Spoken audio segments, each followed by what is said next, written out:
Hello guys, welcome back to my channel. Unfavourite empress के बाद Tony के बारे में बात करते हैं, लेकिन आगे बढ़ने से पहले please like, share and subscribe my channel. Please subscribe my channel, thank you so much. जैसे कि पिछले पार्ट में हमने देखा, ऑर्चिड जैन को फॉलो करती है और वो जैन के सभी गार्ड्स और मेड्स को जान से मार डालती है। उसके बाद वो जैन को दीवार के साथ पिनट करती है और उसकी जान लेने की कोशिश करती है। फिर स्टोरी में आगे क्या हुआ, चलिए वो जानते हैं। जैन ऑर्चिड से कहता है, ठीक है, मुझे मार कर अगर तुम्हें खुशी मिलती है तो यही सही, लेकिन प्लीज़ मेरे बेटे को मत मारना। वो बेचारा इनोसेंट है, उसका इस चीज़ से कोई भी लेना देना नहीं है। जैन ऑर्चिड के सामने भीख मांगता है और उसके बाद वो अपनी आंखें बंद कर लेता है, क्योंकि जैन को पता है कि ऑर्चिड अब उसको जान से मार डालेगी। वांगशन उस वक्त अपनी मामा की सभी बातें सुनता है। मामा की बात सुनने के बाद वांगशन काफ़ी ज़्यादा इमोशनल हो जाता है, तो वो ज़ोर ज़ोर से रोना शुरू कर देता है। ऑर्चिड उस वक्त जियो जैन की जान लेने ही वाली थी, लेकिन वांगशन की चीख सुनने के बाद ऑर्चिड उसे उठाकर हवा में फेंक देती है। जैन को पता भी नहीं चला कि कब उसके बेटे को उसकी बाहों से छीनकर उसे हवा में फेंक दिया गया, लेकिन जैसे ही वांगशन को हवा में फेंक दिया जाता है, वो गिरने के बजाय हवा में उड़ना शुरू कर देता है। वांगशन की बॉडी को एक ब्लू लाइट कवर कर लेती है और वांगशन के सर के ऊपर दो छोटे से हॉर्न आ जाते हैं। उसके बाद अचानक से जैन ऑर्चिड की तरफ देखता है, लेकिन वो ऑर्चिड को दूर ज़मीन के ऊपर पड़ा हुआ देख लेता है। ऑर्चिड उस वक्त आधी मरी हुई थी। जैन को पता भी नहीं चला कि इन कुछ सेकंड्स के बीच में क्या हुआ। उसके बाद जैन वांगशन को अपनी गोद में ले लेता है और उसे चुप कराने की कोशिश करता है, लेकिन जो वांगशन होता है वो चुप नहीं होता, बस कंटिन्यू रो रहा होता है।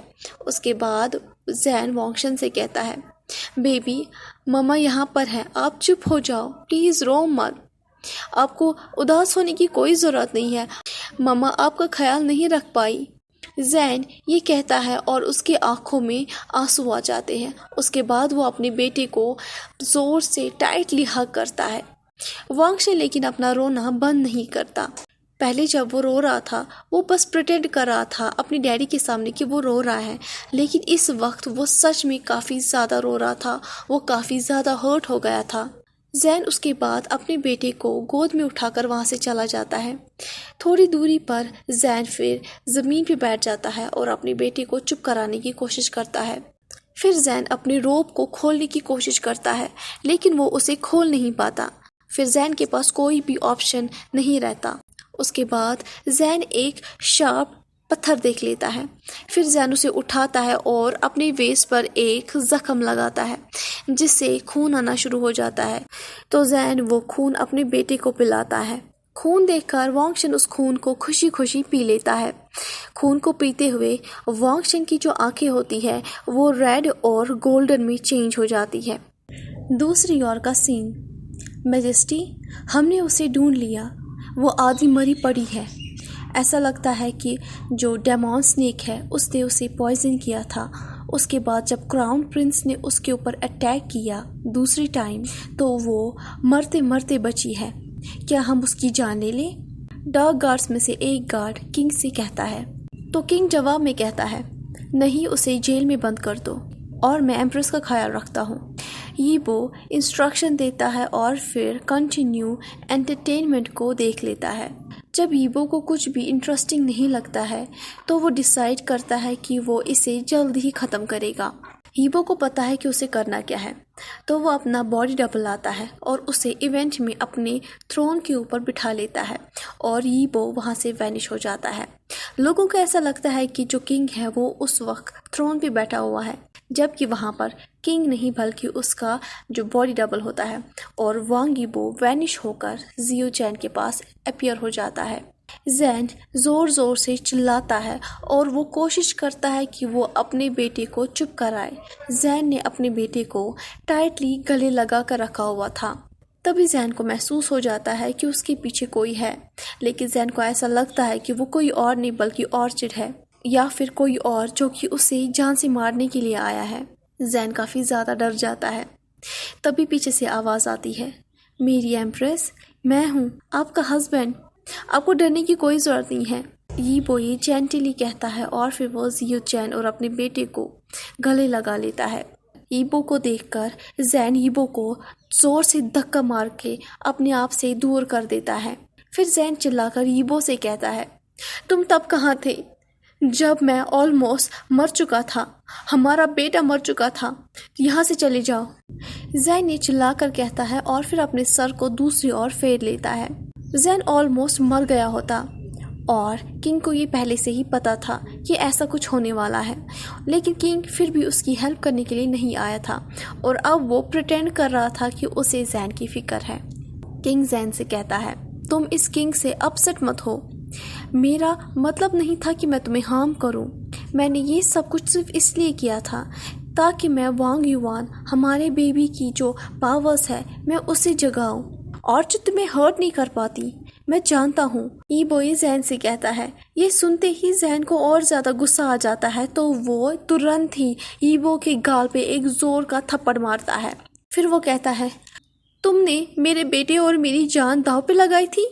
मुझे लगता है कि तुम यहाँ से चले जाओ और अपनी पावर को जगाओ। तुम सच में हार्टलेस हो, तुम सच में शैतान हो। जैन ने चिल्ला चिल्ला कर कहता है और वहाँ से चला जाता है। यीबो अपनी गालों को टच करता है जिस गाल पे कुछ देर पहले उसे थप्पड़ मारा गया था।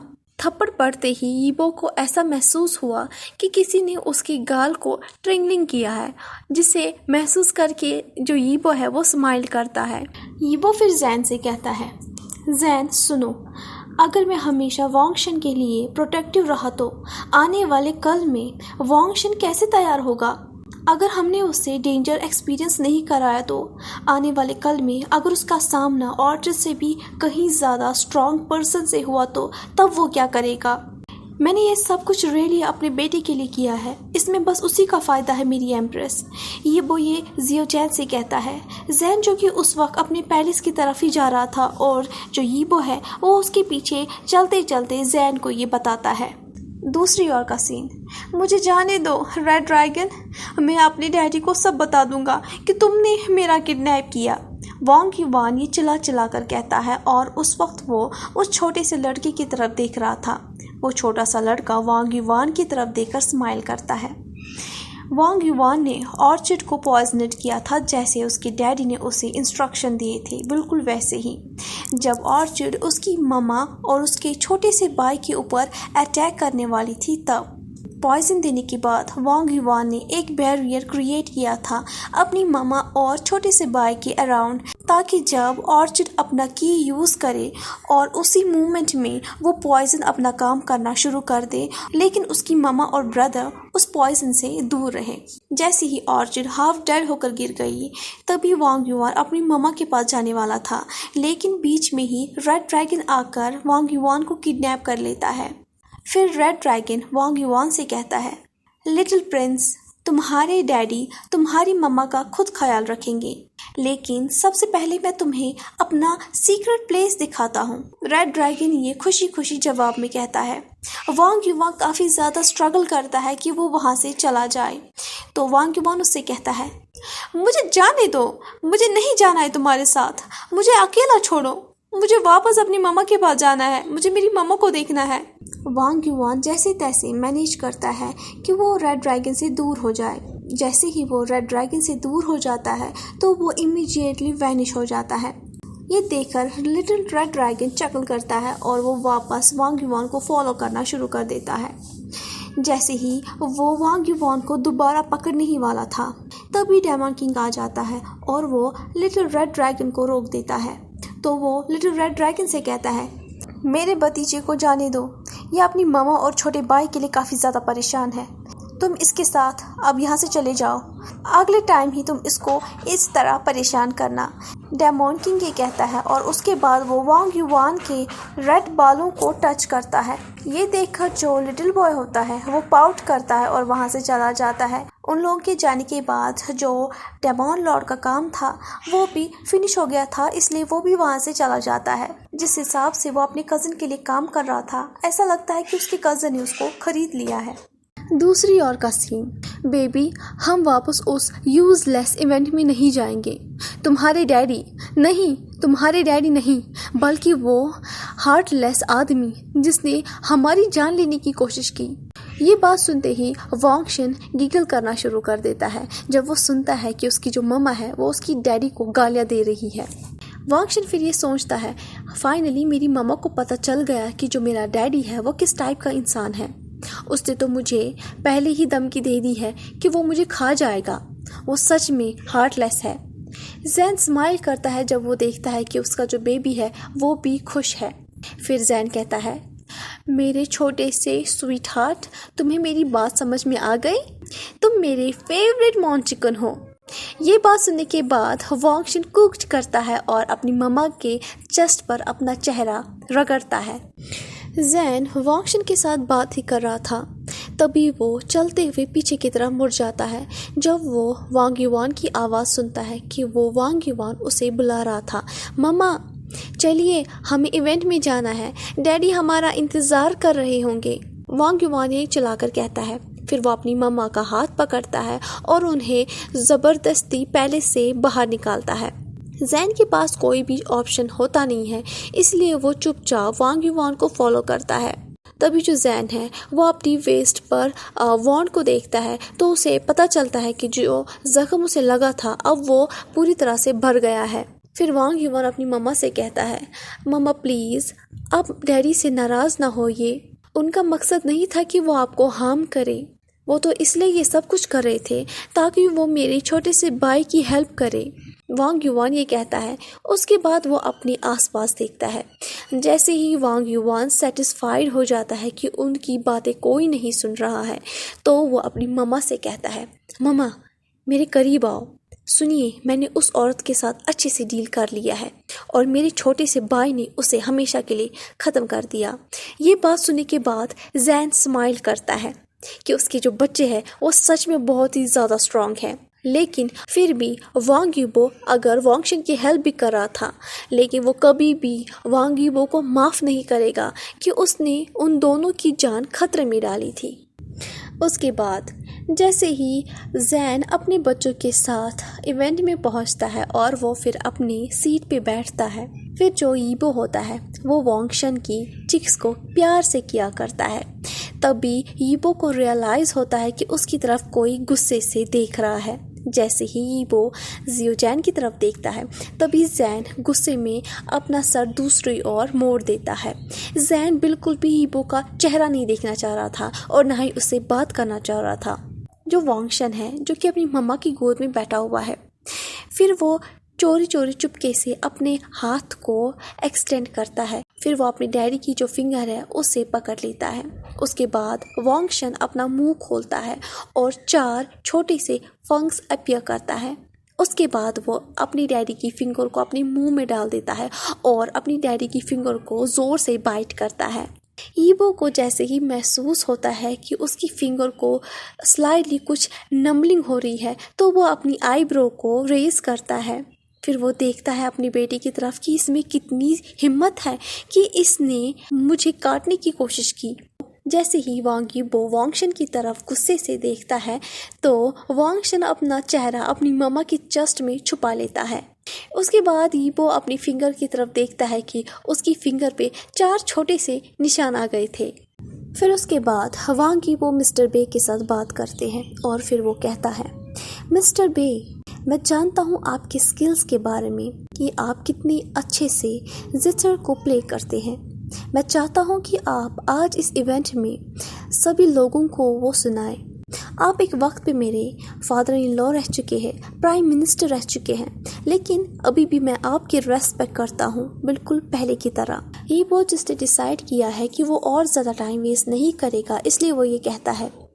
ये बात सुनने के बाद ऑर्चिड की जो डैडी है वो स्माइल करते हैं। हालांकि जो उनकी स्माइल थी वो जेन्युइन नहीं थी, उनके मन में काफ़ी ज़्यादा गुस्सा था और उनके मन में वांग युबो का जो मर्डर है वही चल रहा था। जो किंग प्रिटेंड कर रहा है कि वो काफ़ी ज़्यादा केयरिंग है इस शख्स के लिए जिस शख्स ने सब कुछ खो दिया है। इस वक्त किंग के सामने उसकी औकात बस इतनी है, या तो एक भिखारी या एक कैदी। इससे ज़्यादा कुछ भी नहीं। जिथर को प्ले करने की बात सुनते ही क्वीन मदर कहती है, मिस्टर बे, मैंने भी सुना है कि आप एबिलिटी रखते हो कि आप जिथर को प्ले करते हुए किसी भी पर्सन का दिमाग पढ़ सकते हो। आप में वो ग्रेट कल्टिवेशन है। जब क्वीन मदर बात कर रही थी, जैन चुपचाप बस बैठा हुआ था। उसके बिहेवियर से साफ तौर पे पता चल रहा था कि जैन को बात करने में कोई भी इंटरेस्ट नहीं है। फिर मिस्टर बे किंग से कहते हैं, थैंक यू योर मैजेस्टी, ये लॉर्ड सर्वेंट ज़रूर आपको जिथर प्ले करके सुनाएगा। मैंने कभी भी एक्सपेक्ट नहीं किया था कि किंग को मेरा जिथर चलाना इतना पसंद है। Long live your majesty, your highness. Mister बे जो कि ऑर्चिड के डैड है, वो ये कहते हैं। उनकी आवाज़ की बिहेवियर से पता नहीं चल रहा था कि डीप डाउन में उनके दिल में कितनी ज़्यादा नफरत है। फिर वो जिथर को ऑर्डर करते हैं। जैसे ही जिथर इंस्ट्रूमेंट आ जाता है, मिस्टर बे का जो चेहरा है और उसकी आंखों का जो कलर है वो चेंज हो जाता है। मिस्टर बे फिर जिथर चलाने बैठ जाते हैं। जिस हिसाब से मिस्टर बे इंस्ट्रूमेंट चलाने बैठ जाते हैं, लोगों को ऐसा लगता है कि म्यूज़िक में वार्म प्यार सबके लिए झलकेगा। लोगों ने बस यही एक्सपेक्ट किया था, लेकिन जो उनकी फीलिंग थी उसके अपोजिट ही हुआ। जैसे ही म्यूज़िक प्ले होता है तो उसमें साफ तौर पे झलकता है नफ़रत, बदला, गुस्सा और किसी का कत्ल करने की इंटेंशन। जो भी म्यूज़िक के वर्ड्स को अच्छे से समझ सकता है वो क्लियरली समझ जाता है कि मिस्टर बे जो है वो बदले की बात कर रहे हैं, किंग को मारने की बात कर रहे हैं। जो लोग सॉन्ग को समझ पाए वो लोग डर के मारे ट्रम्बलिंग करना शुरू कर देते हैं। फिर वो सीक्रेटली किंग की तरफ देखते हैं। किंग जिसके चेहरे पे साफ तौर पे गुस्सा दिखाई दे रहा था। तभी वांगी वो मिस्टर बे से कहते हैं, क्या आप यही मेरे बारे में सोच रहे हैं और यही प्लानिंग कर रहे हैं मिस्टर बे? क्या आपको पता भी है बदला लेने का जो क्राइम है उसकी सज़ा क्या है? उसकी सज़ा मौत है। ये चिल्ला कर कहता है। मिस्टर बे पहले तो डर जाते हैं, लेकिन उसके बाद वो स्मार्क करते हैं। जैसे ही मिस्टर बे स्मार्क करते हैं तभी वांगीबो खांसना शुरू कर देता है और वांगीबो के खांसते ही मुंह से खून आ जाता है। जितने भी गार्ड्स थे, मिनिस्टर्स थे, रॉयल फैमिली थे, जितने भी लोग वहाँ पर मौजूद थे, वो सभी के सभी एक एक करके ग्राउंड पे अनकॉन्शियस होकर गिर जाते हैं। तो कैसा लगा आज का पार्ट आप सबको? जैसा भी लगा हो please please please like share and please subscribe my channel. Please subscribe my channel. Thank you so much.